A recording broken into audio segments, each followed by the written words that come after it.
Bismillahirrahmanirrahim. Alhamdulillahi wassalatu wassalamu ala Rasulillah nabiyyina Muhammadin wa ala alihi wa sahbihi wa man tabi'ahum bi ihsanin ila yaumiddin amma ba'du. Membahas nasab itu tidak bisa dilepaskan dari hukum asal dari nasab itu sendiri ya. Nasab itu adalah silsilah keturunan ya. Silsilah keturunan sebuah keluarga. Tapi nasab itu juga merupakan identitas kesucian sebuah keluarga. Apa maksudnya? Ya, dengan nasab itu akan terlihat sebenarnya seseorang itu keturunan siapa. Berarti dia adalah keturunan ayah dan ibu gitu ya. Nanti ke atasnya kakek nenek, ke atasnya buyut dan seterusnya begitu. Nah, ini adalah bagian dari syariat. Bagian dari syariat yaitu menjaga atau memelihara keturunan yang disebut sebagai hifdzun nasl ya, menjaga keturunan. Ia merupakan bagian dari syariat agama kita ya. Tetapi harus diingat bahwa yang lebih mengetahui tentang nasab suatu keluarga itu adalah keluarga itu sendiri. Sama misalnya ada seorang ahli menjelaskan bahwa misalnya ini contoh saja ya, nasab B.J. Habibie, dia punya kakek gini-gini dan seterusnya. Nah, dari mana dia tahu? Dari buku-buku yang dia baca misalnya tentang nasab Habibie gitu. Tapi dia mau baca buku seperti apapun kalau dia tidak bertemu dengan anggota keluarga Habibie itu ya, untuk menanyakan, untuk memverifikasi gitu ya, itu tidak akurat apa yang dia katakan gitu. Nah, seperti yang dilakukan oleh Imaduddin dan seterusnya, itu rata-rata hanya berbekal buku-buku yang tersebar begitu, sampai ada suatu pemikiran bahwa nasab seseorang itu diterima kalau ia tercatat dalam kitab nasab pada zaman itu. Nah, itu merupakan satu konsep yang diulang-ulang. Nasab diterima kalau yang bersangkutan tercatat dalam kitab nasab pada zaman tersebut. Kalau ini diterapkan, maka ini akan membuyarkan kehidupan kaum muslimin gitu. Karena kitab nasab itu tidak banyak. Kitab nasab itu tidak banyak dan tidak setiap zaman itu lahir kitab nasab.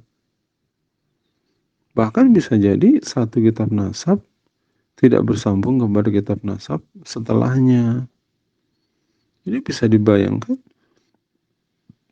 akan ada banyak sekali manusia gaib gitu karena dianggap tidak ada. Kenapa? Karena tidak dicatat dalam nasab. Kita pun juga di masa 1-2 abad ke depan bisa jadi kita dianggap orang gaib.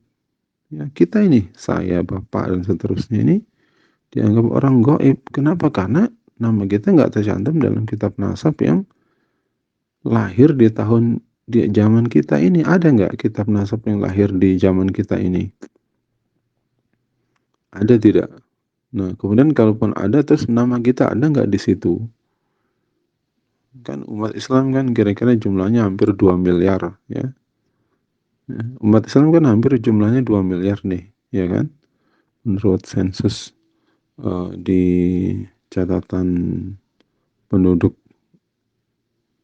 kita itu sudah hampir 2 miliar. Nah, ada nggak di zaman sekarang ini kitab nasab yang mencatat semua orang yang 2 miliar itu? Ada nggak?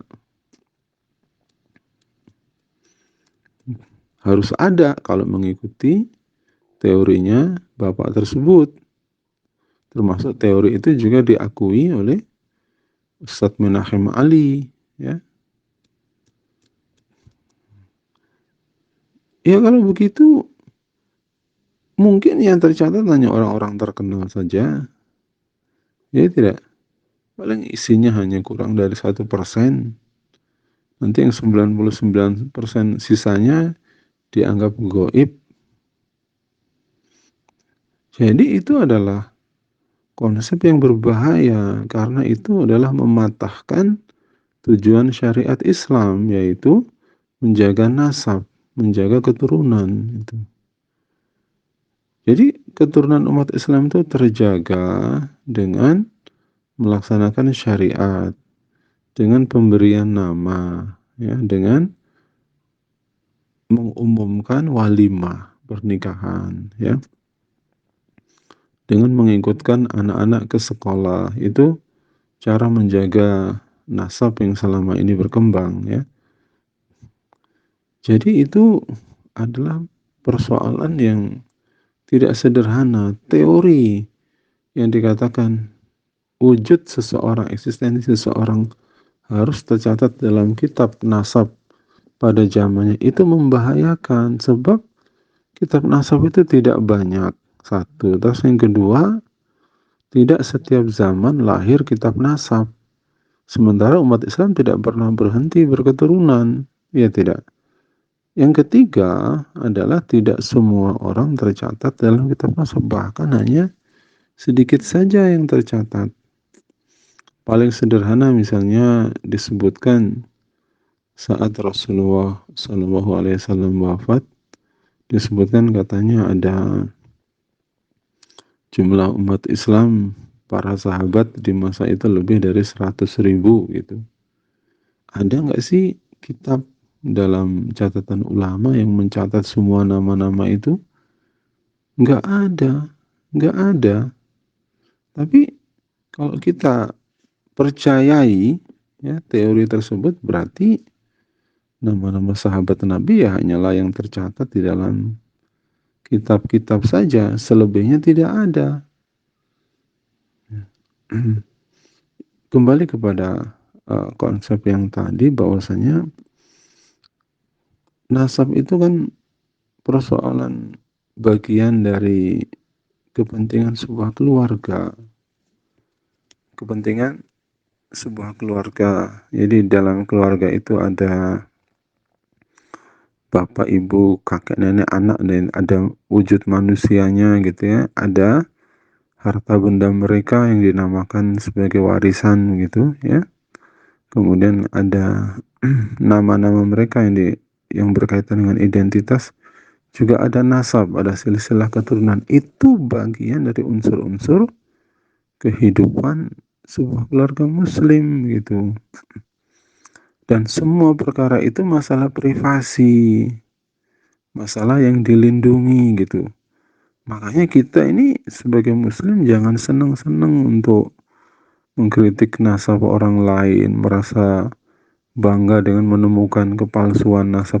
Enggak, justru kita harus bersedih kalau sampai menemukan suatu perselisihan pada nasab suatu kaum muslimin gitu. Iya, harusnya kita bersedih, jangan kita menjarah nasab mereka. Itu bagian yang berbahaya. Nanti kalau nasab kita juga dijarah orang lain, dicela dan seterusnya, pasti akan timbul yang namanya adalah pertengkaran di tengah umat begitu. Jangankan nasabnya dicela atau dianggap palsu gitu ya, hanya nama ayahnya dipanggil dengan secara buruk saja banyak orang yang marah, ya tidak. Gitu. Nah kemudian kepada misalnya nasab Ba'alawi gitu, mengapa sih kok ada kesan sebagian orang tuh nggak suka gitu? Ya karena ada Habib-habib yang aneh-aneh. Iya, ada Habib-habib yang mungkin aneh dan seterusnya gitu. Ada yang seperti itu, tapi kan nggak semuanya begitu. Ya tidak, kan nggak semuanya begitu. Nggak semuanya kemudian menjadi pihak-pihak yang apa namanya, yang membanggakan nasab. Enggak semuanya. banyak kok yang tawadhu dan seterusnya gitu, ya tidak. Jadi kalau misalnya yang menjadi acuan adalah sikap gulu sebagian orang itu, sikap gulu satu keluarga itu tidak lantas kemudian membatalkan nasabnya. Silsilah itu beda. Silsilah itu adalah bagian dari kesucian sebuah keluarga muslim gitu. Tapi kan mungkin enak dong mereka, misalnya, enak dong mereka dimuliakan. Kalau kita nggak mau memuliakan mereka juga tidak apa-apa. Itu bukan bukan apa namanya, kita kalau nggak mau memuliakan mereka itu ya silahkan. Ya, apalagi kan ada satu kenyataan bahwasanya orang yang memiliki nasab yang hebat, apalagi nasabnya dikaitkan dengan Rasulullah gitu ya, Shallallahu Alaihi Wasallam, wah hebat dong dia nasabnya disambungkan kepada Rasulullah. Justru orang yang nasabnya disambungkan kepada Rasulullah itu dia punya tanggung jawab moral, untuk menjaga agama kita, untuk menjadi pembela agama, untuk berkorban kepada agama kita ini seperti bagaimana Bani Hashim berbuat terhadap agama kita ini gitu. Karena itu adalah leluhur keluarga Rasulullah adalah keluarga yang berkorban untuk agama ini sekalipun mereka bagian dari orang kafir gitu ya, seperti Abu Thalib itu kan dia berkorban untuk agama ini meskipun niatnya adalah niat untuk kekeluargaan ya. Nah jadi kalau misalnya ada Habib gitu ya, oh enak dia, nggak enak sebenarnya, justru malah kalau orang disebut Habib itu beban di pundaknya besar karena dia diandalkan untuk berkorban tanpa batas terhadap agama ini ya. Tapi kan ada Habib yang nggak benar, iya betul ada yang nggak benar ya, ada yang seperti itu ya. Tapi lagi-lagi ketidakbenarannya itu tidak lantas kemudian menghalalkan untuk mencacat nasabnya begitu ya. Jadi biarkan saja tidak apa-apa ada di antara umat ini yang memegang uh, amanat pemilik nasab tersebut gitu ya. Nah kita orang di luar Ba'alawi, di luar nasab kenabian, malah kita lebih bebas ya, lebih bisa bermanuver yang bermacam-macam ya, karena memang kita tidak dibatasi oleh beban sejarah atau beban moral gitu. Jadi memang harus ada yang memikul amanat seperti itu dan kita menghargai hal tersebut. Jadi janganlah kita ikut dalam keributan seperti ini ya. Berbahaya sekali kalau kita sampai mendeklar bahwa nasab mereka palsu. Itu ada dua kemungkinan, tuduhan kita benar atau tuduhan kita salah, ya tidak? Kalau tuduhan kita benar, ya nggak ada untungnya. Itu hanya merugikan sebagian kaum muslimin yang sudah lama menggunakan nasab tersebut. Kalau tuduhan kita salah, itu habis agama kita. Iya, habis agama kita. Nanti di akhirat, kita akan dituntut dari awal sampai akhir. Kita sudah susah payah mengumpulkan amal-amal, terus kemudian kita mengingkari nasab kaum muslimin, itu berat banget. Ya, dan ternyata pengingkaran kita salah lagi.